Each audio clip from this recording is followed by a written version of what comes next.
AI နဲ့ဒီလိုဇက်ကောင်တွေရုပ်မပြောင်းအောင်ဘယ်လိုထုတ်မလဲဒီနီးလန်းလေးက AI point အကုန်အကြက်တက်တာအောင်ရဲ့လို့ရတာလွယ်ကူလို့ရှင်းအောင်မျိုးစံတက်လေးလာပြီးမှရရှိလာတဲ့နီးလန်းလေးဖြစ်လို့ like and subscribe လေးလုပ်ခဲ့ပေးဖို့လဲတောင်းဆိုချင်ပါတယ်ကဲဒါဆိုဆက်လိုက်ရအောင်ဘယ်လိုလုပ်လဲဆိုတာကိုပိုပြီးနားလည်လွယ်အောင် AI ကဘာလို့ပုံတူထုတ်ပေးဖို့ခက်ခဲတာလဲဆိုတဲ့အကြောင်းအရင်ရှင်းပြပါမယ်နံပါတ်1အချက် AI ကလူတွေလိုနားလည်နိုင်စွမ်းမရှိပါဘူးသူတို့ကိုထည့်သွင်းထားတဲ့ data တွေအပေါ်အခြေခံပြီးတာအလုပ်လုပ်တာကြောင့်ပါဥပမာပြောရရင်ကိုကပုံတစ်ပုံထုတ်လိုက်တယ်ဆိုပါစို့ဒီပုံကိုကြိုက်လို့နောက်တစ်ပုံကိုလည်းဒီပုံစံအတိုင်းအတိအကျထုတ်ပေးပါလို့တွားရရင်သူတို့နားမလည်နိုင်တဲ့အတွက်ဒီနည်းနဲ့ပုံတူထုတ်နိုင်မှာမဟုတ်ပါဘူးနံပါတ်2အချက် AI တွေရဲ့မှတ်ဉာဏ်ကတည်မြဲမှုမရှိဘူးမှတ်မိနိုင်စွမ်းမရှိဘူးဒါလည်းနံပါတ်1အချက်နဲ့ဆင်တူပါတယ်ပြောရရင်နားလည်နိုင်စွမ်းမရှိသလိုမှတ်မိနိုင်စွမ်းလည်းမရှိတာကြောင့်ပုံစံတူထုတ်ခိုင်းဖို့ခက်ခဲတာပါနံပါတ်3အချက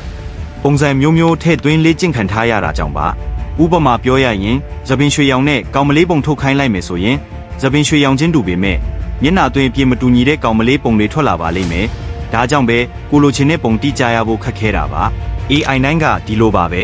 ကြည့်ရှုသူတွေအနေနဲ့အများဆုံးတွေ့ရတတ်တဲ့ကြောင်စလန်းလေးတွေကိုတေချာတတိထားကြည့်ပါဇက်ဝင်ခန်းတစ်ခန်းနဲ့တစ်ခန်းဇက်ကောင်တွေရဲ့ရုပ်ကအတိအကျတူမနေပါဘူးဒီဗီဒီယိုမှာကျွန်တော်ပြသွားမယ့်နီးလန်းကအကုန်လုံးသုံးနိုင်မဲ့အလွယ်ကူဆုံးနည်းနဲ့ AI point အကုန်ကြတက်တာစေမဲ့နီးလန်းလေးပါကဲလုံနေလေးကြည့်ရအောင်ပုံထုတ်နည်းဗီဒီယိုထုတ်နည်းကိုတော့ဒီဗီဒီယိုမှာအသေးစိတ်မရှင်းပြတော့ပါဘူးလုံနည်းလေးမသိသေးရင်လည်းကျွန်တော်ရဲ့ TikTok နဲ့ YouTube channel လေးမှာတင်ထားပြီးသားဖြစ်လို့ဝင်ရောက်လေ့လာနိုင်ပါတယ်ကျွန်တော်ဒီဗီဒီယိုမှာဇလန်တိုလေးတစ်ခုလုပ်ပြရင်ရှင်းပြသွားပါမယ်ဇလန်တစ်ခုဖန်တီးဖို့အတွက်ဇက်ဝင်ခန်းတစ်ခန်းချင်းစီတိုင်းကိုပုံလေးတွေအရင်ထုတ်ရပါမယ်ဒါကတော့ကျွန်တော်နမူနာလုပ်ပြမယ့်ဇလန်အတွက်ရေးထားတဲ့စာတွေပါဒါကတော့ဇလန်မှာပါဝင်မဲ့အခန်း၄ခန်းကိုရေးထားတာလေးပါအခန်း၁မှာပန်ဒါလေးကအိပ်ယာထမယ်အခန်း၂မှာသွားတိုက်မယ်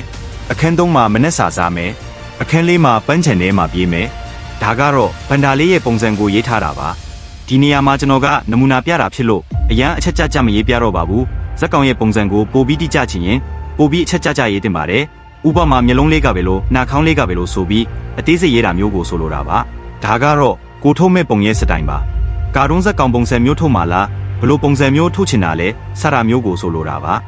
ဒါကတော့သူဘလို့ပုံစံမျိုးနဲ့ဘာလို့နေလဲဆိုတာကိုဖော်ပြဖို့ရေးထားတာလေးပါ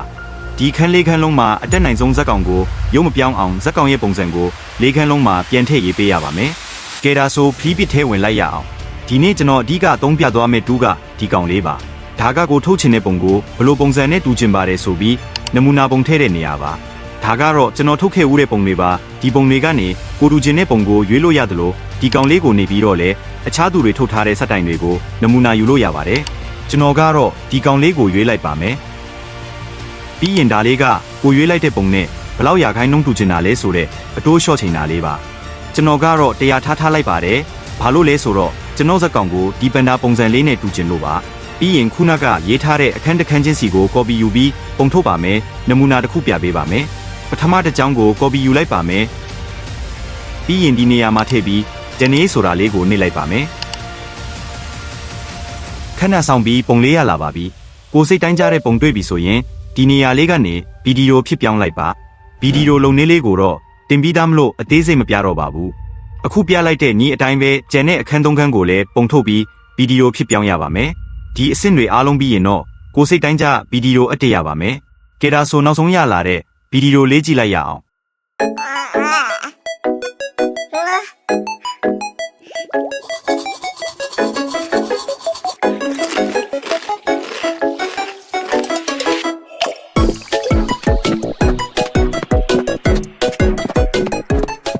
နောက်ထပ်တနည်းပြပါမယ်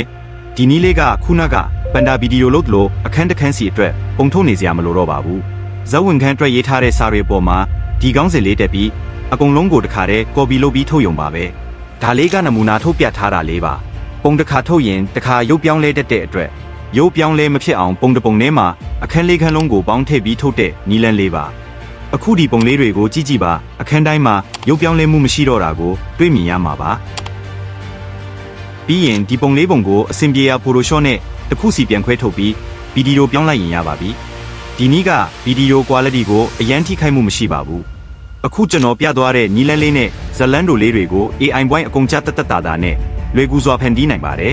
နောက်ထပ်ပိုပြီးတိကျတဲ့နီးတနီးကိုတော့ နောက်ဗီဒီယိုတစ်ခုမှာအသေးစိတ်လေးတင်သွားပေးပါမယ်အခုလိုနီးပညာတွေနဲ့ပတ်သက်ပြီးစိတ်ဝင်စားရင်ကျွန်တော်ရဲ့ TikTok နဲ့ YouTube Channel လေးကို Like and Subscribe လေးလုပ်ခဲ့ပေးဖို့လည်းတောင်းဆိုချင်ပါတယ်ကျွန်တော်စီမှာ Video Editing, Graphic Design နဲ့အခြားသော Marketing ဝန်ဆောင်မှုများနဲ့ပတ်သက်ပြီးလိုအပ်လာရင် Facebook Page လေးကနေဆက်သွယ်နိုင်ပါတယ်ခင်ဗျမရှင်းတာလေးတွေရှိရင်လည်း Comment မှာမေးခဲ့လို့ရပါတယ်